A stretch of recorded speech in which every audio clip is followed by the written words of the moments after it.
시편 3편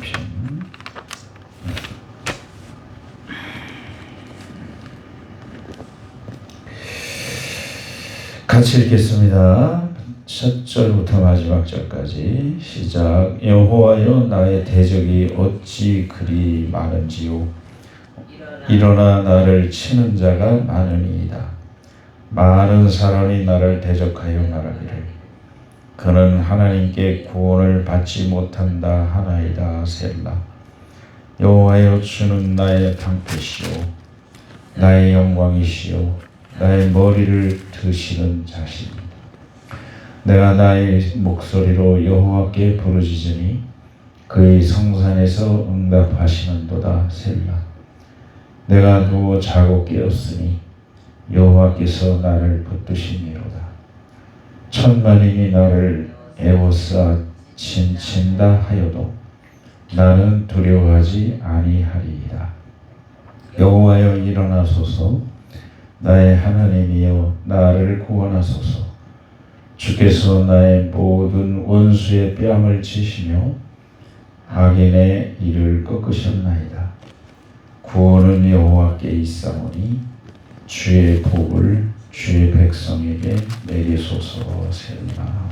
아멘. 국가적인 재난 그리고 개인적인 재난까지 환난까지 다루는 시편이라고 먼저 말씀을 나눴는데 1편, 2편은 이제 시편 150편의 서론격이라고 할 수 있다고 말씀을 나눴습니다. 의인의 길과 복 있는 사람의 길과 악인들의 길의 끝이 어디인가 하는 것을 그래서 오늘 아침에는 이제 개인적이면서도 또 국가적인 그런 위치에 있는 다윗이 고난을 당할 때, 환난을 당할 때 중요한 것은 뭐냐면은 자기도 잘못이 있었다는 거죠.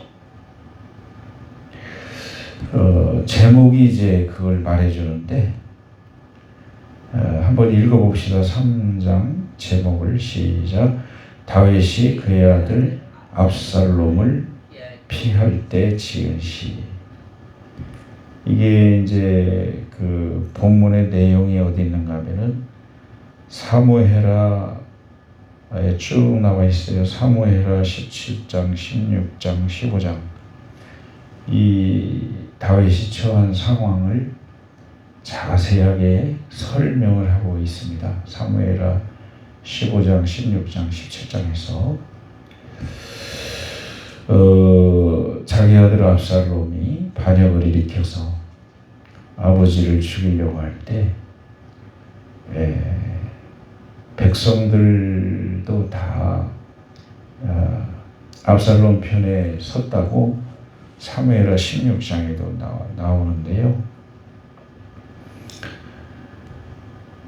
이런 상황에서 다윗이 자기의 신앙 고백과 그리고 회개 그리고 구원의 확신 세 가지를 가지고 있었다는 겁니다. 어차피 인간은 핑계대라고 하는 말이 아니라 연약하고 부족하고 깨어지기 쉽고 범죄하기 쉬운 존재다 하는 걸 보여주는 거예요. 왜냐하면은 다윗이 사실은 예수 그리스도의 그림자다 이렇게 했지만 그러나 인간이다 하는 것을 그의 생애를 통해서 극단의 충성과 그 뒤에 하나님을 섭섭하게 하는 그리고 한 가정을 망치는 그러한 범죄까지 저지르면서 자기가 겪어왔던 하나님 그리고 얼마나 하나님과 단절되는 것이 고통인가 이런 것을 적나라하게 지금 써놓고 있어요. 그래서 이제 시간상 약하고 이러한 위기 상황에서 이제 다윗이 지금 고백을 하고 있는 것이 1, 2절 말씀이에요. 1, 2절 말씀. 1, 2절 말씀이 자기 위기 상황이 얼마나 심각한 일인가. 인간의 심각함은 하나님의 절대적 개입이 필요한 거지. 왜? 자기 힘으로 해결할 수가 없으니까. 그런 얘기가 지금 여기 기록이 되고 있습니다. 1절에 보시면은 1, 2절을 네 가지로 생각해 보는데 첫 번째 한 가지가 뭐냐면은 얼마나 이 심각한 상황인가. 여호와여 나의 대적이 어찌 그리 많은지요. 일어나 나를 치려 하는 자가 많으니이다. 사무엘하 17장의 그 23절까지 자세히 보면은 이 내용이 나와요. 이제 그 아들이 반란을 일으켜서 거의 모든 백성이 그 압살롬의 편에 서서 이제 가는 거예요. 그 말을 그대로 표현을 해 놓으십니다. 나의 대적이 어찌 그리 많은지요. 일어나 나를 치려 하는 자가 많습니다. 그러니까 자기 힘으로 어떻게 할 수가 없다 이거죠, 지금. 또 그런 이유 중에 한 가지가 뭐냐면 범죄의 결과였기 때문에. 그리고 2절에도 보면 또 이제 많다는 걸 또 반복을 하는데 이게 이제 3번, 두 구절에 3번이나 많다. 우리가 어려운 일 당할 때는 내 편이 한 사람도 없는 것 같죠. 그때 하나님을 만날 기회라는 것을 생각하고 회개하고 돌이키는 길밖에 없다. 그래서 사람들이 다윗에 대하여 말하기를 야 이제 다윗은 하나님께마저도 구원이 없어 범죄를 가지고서 그게 사실이니까요. 그러니까 쫓겨다니면서 다윗에 대한 백성들의 시선이 너무 따갑고 또 사무엘하 16장에 보면은 하나님의 저주를 받아 그렇게 되었다고 백성들도 생각하고 왜냐하면 모든 사람이 다 알게 됐으니까 그리고 본인도 그렇게 생각하기 때문에 사실상 이것이 저주를 받아도 마땅하다 이런 생각을 하고 있었던 것이 아닌가. 그래서 사람들이 아이고 이제 다윗은 구원받을 길이 없을 거야. 하나님도 버렸으니까. 이런 상황이란 말이에요. 여기에는 이제 두 가지 걱정스러운 게 뭐냐면은 사탄이 틈을 탈 수가 있고 포기하도록 만드는. 그렇게 되면 이제 회개하기가 어려운데 그래도 다윗에게 소망이 있었다는 것은 뭐냐면은 그 믿음만큼은 변하지 않은 거예요. 아멘. 그 인간은요 언제 넘어질지 몰라요. 니나 내나다. 근데 중요한 거는 그 내밀한 그 속에 하나님에 대한 확신이 있었다는 거예요. 아마 하나님도 다윗이 그렇게 심각한 범죄를 저질렀어도 회개하는 것을 보셨고 그러므로 그 속에 깊은 하나님에 대한 확신은 변함이 없는. 여러분 어떤 상황이 오더라도 우리가 돌이키면 돼요. 또 오든지 우리 자신이 돌이키는 것을 하나님이 원하는 거지 낙심해서 아주 그냥 무너져라 그런 하나님은 아니다. 절대로 아니다. 그런 하나님. 왜요? 강도를 보세요. 사형 선고받아서 지옥에 갈 그 순간까지도 기회를 주시니까요. 그래서 점점 하나님과 가까워지고 죄와는 멀어지고, 아멘. 그러한 시너지 효과를 하나님은 보고 계시는 거죠. 장래를. 그 나머지 다윗의 생애를 보면은 그대로 됩니다. 그와 하나님과의 관계가 회복이 되고, 고난 속에서 하나같이 하시죠. 성결하게 되고, 거룩하게 되고, 비록 고난과 아픔이 있었지만 당연한 것으로 받아들이고, 시므이가 저주를 할 때도 막 신하들이 죽여버릴까요, 저 개 같은 거를? 아니다. 왜 니들이 신경 쓰냐? 하나님이 시키는 건데 당연히 내가 받아야지. 자, 그래서 이제 3, 4절이 이제 중요한데요. 이 신앙을 절대로 잊지 말아야 돼요.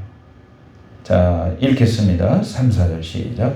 여호와여, 주는 나의 방패시오, 나의 영광이시오, 나의 머리를 드시는 자이시니이다.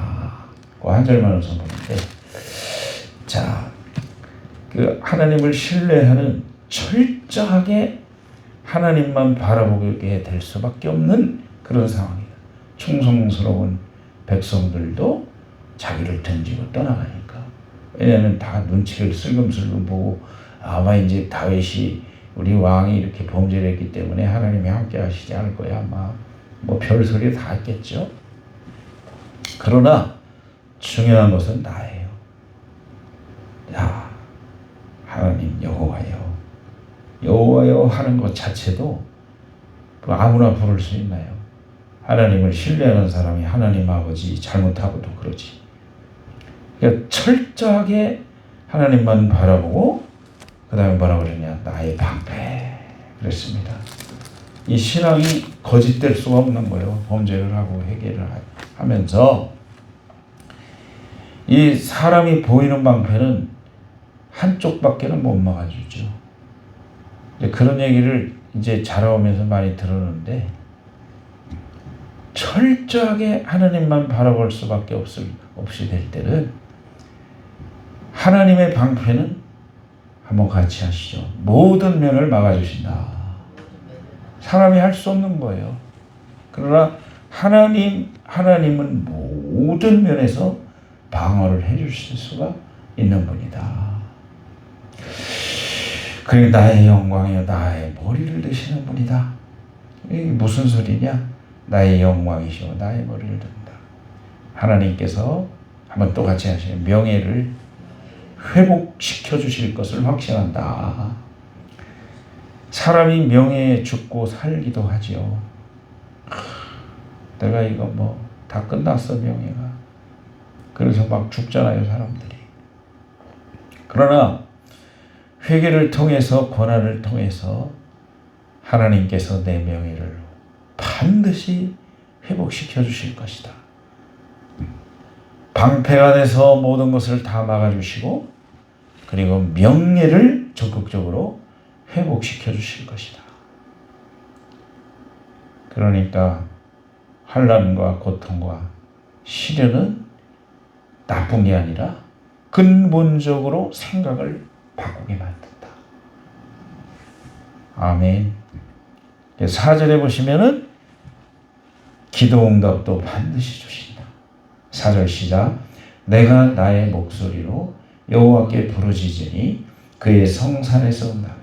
우리가 환난과 고통을 당할 때 어찌됐든 간에 중요한 건 회개해야 되고, 끊임없이 하나님 앞에 부르짖듯이 간절한 마음으로 기도하는 길밖에는 없다. 그 길밖에는 방법이 없다. 그래서 하나님이 이런 걸 허락하는 거니까. 성산에서 응답하시다. 하나님께서 임재하고 계시는 예루살렘, 시온성. 그건 이제 뭘 말씀하는 거냐? 하나님의 도움이 시작되는 것은 반드시 하나님의 임재에서만 가능한 것이니까 반드시 끊임없이 기도하면서 회개하면서 하나님 앞에 응답을 확신을 해야 된다. 그 다음에 이제 5, 6절은 이제 그렇게 하다 보니까 아직 환란이 끝난 건 아닌데 오는 전령사가 있다. 가을이 올 때 풀벌레가 오는 것처럼 뻐꾸기가 올 때는 여름이 오는 거예요. 봄이 가는. 아니 그 말이가 뻐꾸기가 올 때는 여름이 오는 거예요. 빨리.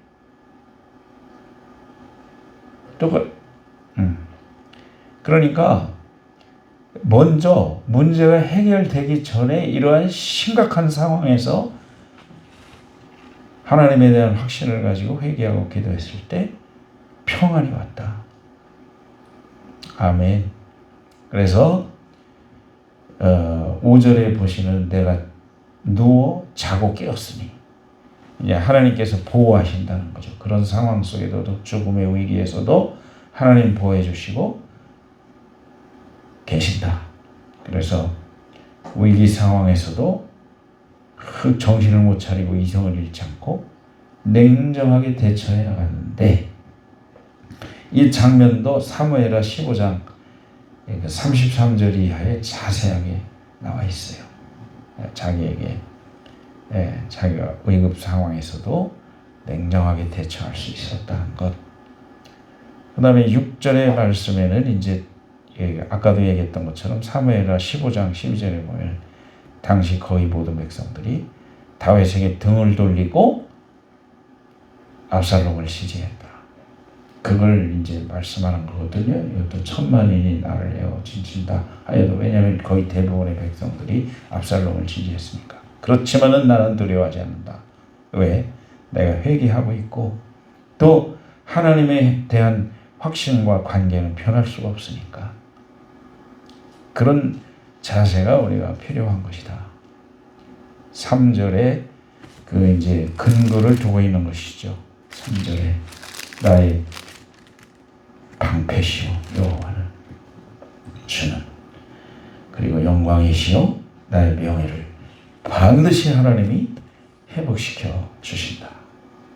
왜 힘을 들여서 얘기를 하는가 하면은 내가 경험을 했어요. 목사가 되고도 범죄를 해가지고도 아주 나락에 떨어졌어요. 근데 회개하고 기도하고 회개하고 기도하고 그 선을 행하려고 하고 그랬더니 하나님이 시간이 많이 걸렸지만 나 때문에 시간 걸린 거지 하나님이 시간 걸리는 게 아니에요. 그러다 보니까 명예를 회복시켜 주신다. 하나님이 반드시 여러분들에게도 그러한 때가 오게 하실 줄로 믿습니다. 마지막 네 번째는 7, 8절이 뭐냐면 그래서 이제 기도한다 이거예요. 구원을 간절하게 기도하고 이제 승리를 확신한다. 7절 8절 읽겠습니다. 시작. 여호와여 일어나소서 나의 하나님이여 나를 구원하소서 주께서 나의 모든 원수의 뺨을 치시며 악인의 이를 꺾으셨나이다. 구원은 여호와께 있사오니 주의 복을 주의 백성에게 내리소서. 하나님의 백성이 범죄를 할 때 이방 나라를 몽둥이로 삼아서 맴매를 하지만 그들을 위한 게 아니에요. 맴매를 맞는 나를 위해서 하시는 것이지. 그러니까 그들을 하나님이 또 심판하신다 이거예요. 하나님이여 구원하시고 주께서 나의 원수의 뺨을 치시며 악인의 이를 꺾으셨나이다. 일어나소서.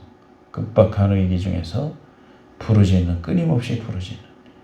그래서 주께서 원수들의 뺨을 친다는 것은 자기 경험이 있거든요. 지난 세월 동안 이방의 적들을 오직 하나님만 의지해서 물리칠 수 없는 적들을 물리치고 승리한 것을 기반으로 해서 여러분 지난 세월 동안에 여러분이 하나님 경험한 것을 절대 잊으면 안 돼요. 절대 잊으면 안 돼요. 왜냐하면 그게 에너지거든요. 하나님과의 관계를 확실하게 견고하게 생각하고 내가 지금 처신할 수 있는 그것이기 때문에 8절의 구원은 여호와께 있사오니. 그렇죠. 위기 중에서 절체절명의 순간에는 아무것도 없어요. 아무것도. 오직 여호와만 의지할 수밖에 없는 자기 경험이 있잖아요. 다윗이. 우리도 마찬가지예요. 아무리 시원찮은 것 같아도 다 있어요. 그걸 붙들고서 하나님과의 관계를 키워나가야 될 줄로 믿습니다. 주의 복을 주의 백성에게 그랬습니다. 주의 복을. 이것은 무슨 얘기냐면은 그 사무엘하 16장 10절에 거기 나와 있는데요. 백성들이 다 압살롬을 따라갔잖아. 그런데도 복을 빌어줬다 이 얘기. 당시 황당하고 자기가 당했던 이 위기와 고난이 한번 같이 합시다. 순전히 자기 잘못으로 자기 잘못 때문에 닥친 것이라는 것을 알아요. 사람이 그게 철나는 거더라고. 가정에 문제 생기고 교회가 문제가 생기고 나라가 문제가 생기고 다 나 탓, 내 탓이 남 탓이야. 그러면 절대 해결 안 되지. 당연히 회개해야 되고 내가 그런 것이지. 저 백성들도 나 때문에 지금 고생을 하고 있는 거야. 이리 갈지 저리 갈지도 모르고. 그래서 백성들을 위해서도 마지막으로 기도한다. 그러니까 가만히 보면은 1절에서 7절을 보면 이런 결과를 가져볼 수밖에 없구나. 겸손하게 절체절명의 순간에 오직 하나님만 의지하고 하나님께 대한 확신을 가지고 또 그 확신 속에서 오는 평안을 가지고 아직 문제는 해결 안 됐지만 간구하며 끊임없이 회개하며 승리의 확신을 가지고 살 때 인생의 위기도 어느덧 하나님이 해결해 주시는 때가 오고 또 남은 삶을 하나님과의 정결한 삶을 유지해 갈 수 있는 복된 사람이 되게 하실 줄로 믿습니다.